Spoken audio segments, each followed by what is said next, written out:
এত জয় শ্রীরাম করে এত গেরুয়া ফেট্টি লাগিয়েও কোনো পার পাবে না। মুসলমান বিদ্বেষ ছড়িয়ে বাংলাদেশ বিদ্বেষ ছড়িয়েও পার পাবে না। নাগপুর যাকে বলবে বিজেপির নেতা সেই হবে, আরএসএস যাকে বলবে, মোহন ভাগবত যাকে বলবে বিজেপির নেতা সেই হবে। আর তৃণমূলের এই ছিচকে চৌরা পর্যন্ত কেউ অঞ্চল, কেউ ব্লক, কেউ জেলা, একেবারে গাড়ির সামনে পেছনে সাইনবোর্ড লাগিয়ে দিয়ে তৃণমূলের অমুক সভাপতি তমুক সভাপতি বলে ঘুরে বেড়ায়। কিন্তু ওদেরও নেতার নেতৃত্বগিরি কতক্ষণ? কালীঘাটের মমতা, যেদিন মমতা বলবে তুমি নেই, তখন তার আর কোনো ক্ষমতা নেই। এই যে ভাইপো অভিষেক, বাপরে বাপ কি নাচন কোদন করছিল। এঘাট ওঘাট করে যত লুটের টাকা, কাটমানি, গরু পাচার, শিক্ষক নিয়োগের দুর্নীতি, সোনার বিস্কুটের দুর্নীতি, কয়লা পাচার, সব টাকা এঘাট ওঘাট ঘুরে কালীঘাটে গিয়ে জমা হতো। আমরা প্রকাশ্যে বললাম সেই টাকা আমাদের রাজ্যের টাকা, বিদেশি বান্ধবীদের অ্যাকাউন্ট ভাড়া নিয়ে সেই টাকা পাচার করেছে এই অভিষেক ব্যানার্জি। প্রকাশ্যে বলছি, বারবার বলছি। প্রথম যখন বলেছিল মানহানি মামলা করব, 400 পাতার এত দস্তাবেজ পাঠিয়েছিল তার উকিল। আমি বললাম যার মান নেই তার আবার হানি কি করে হবে? মান থাকলে তো মানহানি হবে।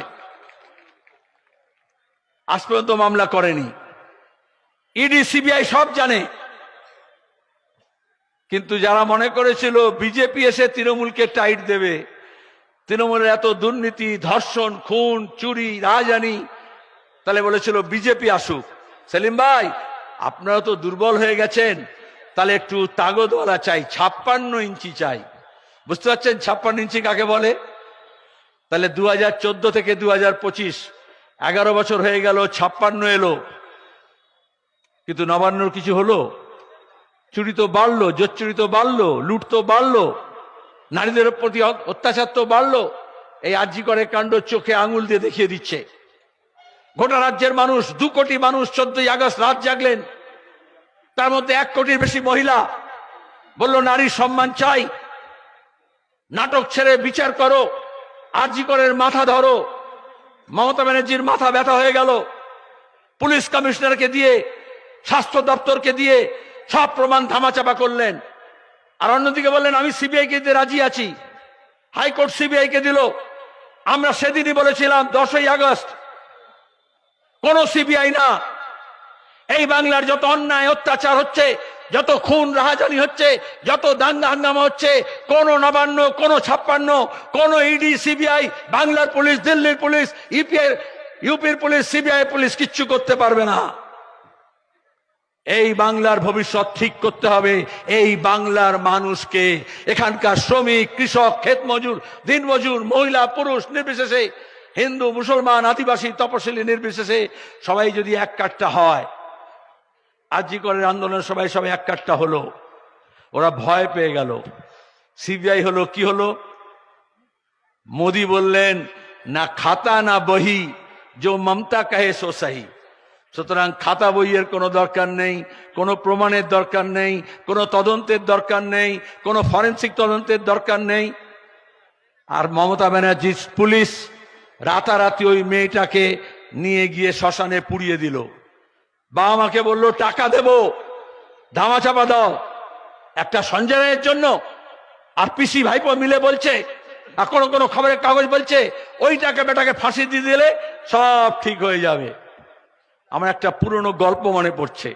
যদি ন্যায়ের শাসন না থাকে তাহলে কি হয়? একজন সাধু বাবা নিজের শিষ্য নিয়ে আর এদেশ ওদেশ ঘুরে বেড়াতেন। তো একটা দেশে গিয়ে দেখছেন খুব সস্তা, 1 টাকায় রসগোল্লা, 1 পয়সায় রসগোল্লা পাওয়া যায়। যা কিনবে 1 পয়সা, মুড়ি, মুরকি, দই, রসগোল্লা। তো সেই ছেলেটা বলে, ছোকরা, সাধু বাবা আপনার সঙ্গে ঘুরে লাভ নেই, আমি এখানেই থাকবো, এখানে সব সস্তায় পাওয়া যায়। বলে দেখ ভাই, সস্তায় পেলে কি হবে? রসগোল্লার ভান্ডার হলে কি হবে? লক্ষ্মীর ভান্ডার হলে কি হবে? যদি ন্যায় না থাকে তাহলে তুই কিন্তু বিপদে পড়বি। বলো কুছ পরোয়া নেই, খেয়ে মোটা তো হবো, খাবো তো। এ বলছে না কেউ নাও খাও যত পাও।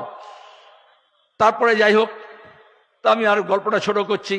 একটা ঘরে যে হেলে পড়ছে না কলকাতায় সব, তো একটা ঘর এরকম হেলে পড়েছে, ভেঙে পড়েছে।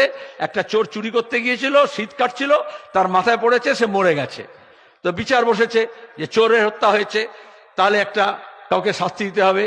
তারপর তদন্ত করে দেখলো এ বলে ও চোর, ও বলে ও চোর, ও বলে ও চোর, ও বলে এই যে আমাদের এখানে যা হয় আর কি।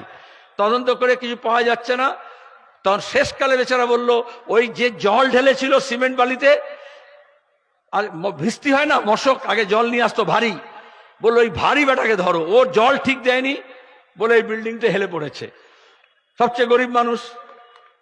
তখন ওকে ধরেছে, তো বেচারা বলছে হুজুর আমি এত দুর্বল মানুষ, রোগা পটকা, আমাকে যদি ফাঁসি দেন তাহলে দড়িটা তো নিচে ঝুলবেও না আমার ওজনে, তাহলে আপনি বরঞ্চ একটা মোটা তাজা লোককে দিন, তাহলে বরঞ্চ ফাঁসি হবে। তখন বললো সবচেয়ে মোটা লোককে ডেকে নিয়ে এসো। ওই যে নেয় নেই, তখন ওই ছোকরাটা রসগোল্লা খেয়ে 1 পয়সা তো অনেক বেশি ঢোল হয়ে গিয়েছিল, তাকে ডেকে নিয়ে এসে বলছে ফাঁসি দেওয়া হবে। মানে কোনো বিচারের ব্যবস্থা নেই, রাজা চেয়েছে ফাঁসি হোক, একটা ফাঁসি হবে। এইবার সাধু বাবা তো সাধু বাবা, এই এখনকার মতো ফাঁকিবাজি নয়, আগেকার সাধু, সে ছুটে চলে এসছে, তার শিষ্যকে ফাঁসি দিচ্ছে। বলে হুজুর হুজুর দেবেন না দেবেন না। বলে কেন?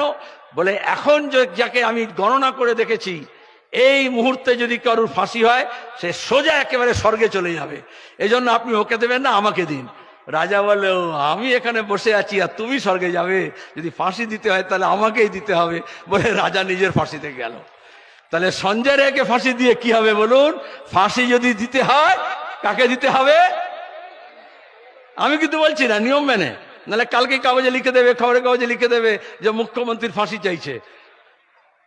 আরে মুখ্যমন্ত্রী ফাঁসি চাইছে আর মুখ্যমন্ত্রীর ফাঁসি চাইছে, তার তফাৎটা কি? একটা র, তাই তো? হ্যাঁ, समझदारों के लिए इशारा काफी है। আজকের আমাদের লুট, আজকের ঝুট, আজকের যত অশান্তি, তার মূল কারণ খুঁজতে হবে। যেমন আমরা সিবিআই কে বলছি আরজি করের মূল কাণ্ড তদন্ত করে খুঁজতে হবে, রাজ্যের মানুষকেও খুঁজতে হবে। জমিয়ত উলামা হিন্দ, জামাতে ইসলামী, আরএসএস, মাওবাদী, এসইউসি, সব রকমের নকশাল, এমনকি কংগ্রেস, তৃণমূল, বিজেপি সব এক কাট্টা হয়েছিল না নন্দীগ্রাম সিঙ্গুর পর্যায়ে, আর বলেছিল লাল হটাও। আমরা সেদিনও বলেছিলাম, আমরা কি চেয়েছিলাম?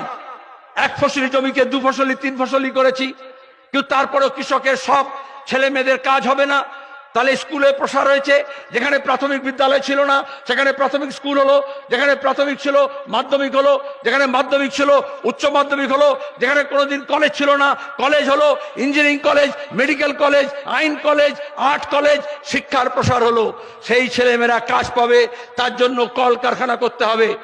বুদ্ধদেব ভট্টাচার্য চেয়েছিলেন আমাদের বাংলার ঘরের ছেলে মেয়েদের মেধা, বুদ্ধি, তাগদ, শক্তি এই বাংলাকে গড়তে লাগুক।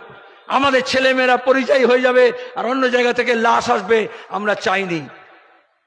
অপরাধ করলাম, আজকে দাঁড়িয়ে রাজ্যে কোনো কাজ নেই, শিক্ষক নিয়োগে দুর্নীতি হচ্ছে, মোকদ্দমা চলছে হাইকোর্টে, সুপ্রিম কোর্টে, এ বলছে ওর দোষ, ও বলছে তোর দোষ, কিন্তু দুর্নীতি তো হয়েছে, চুরি তো হয়েছে। যারা যোগ্য ছেলে মেয়ে বাইরে আছে তারা শিক্ষা পেয়েছে কিন্তু চাকরি পায়নি, তার জন্য লড়াই লড়তে হবে। কৃষক ফসলের দাম পাচ্ছে না, সার পাচ্ছে না, সার নিয়ে কালোবাজারি হচ্ছে, ক্ষেত মজুর দিন মজুর তার মজুরি নেই। এই সব লড়াই লড়ার জন্য সিপিআইএম কে মজবুত করতে হবে।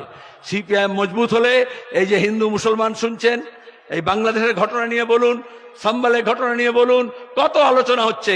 চায়ের দোকানে, রাস্তায় ঘাটে সারাদিন খালি হিন্দু মুসলমান হচ্ছে। আরে হিন্দুর ঘরের ছেলে চাকরি নেই, মুসলমান ঘরের ছেলেও চাকরি নেই।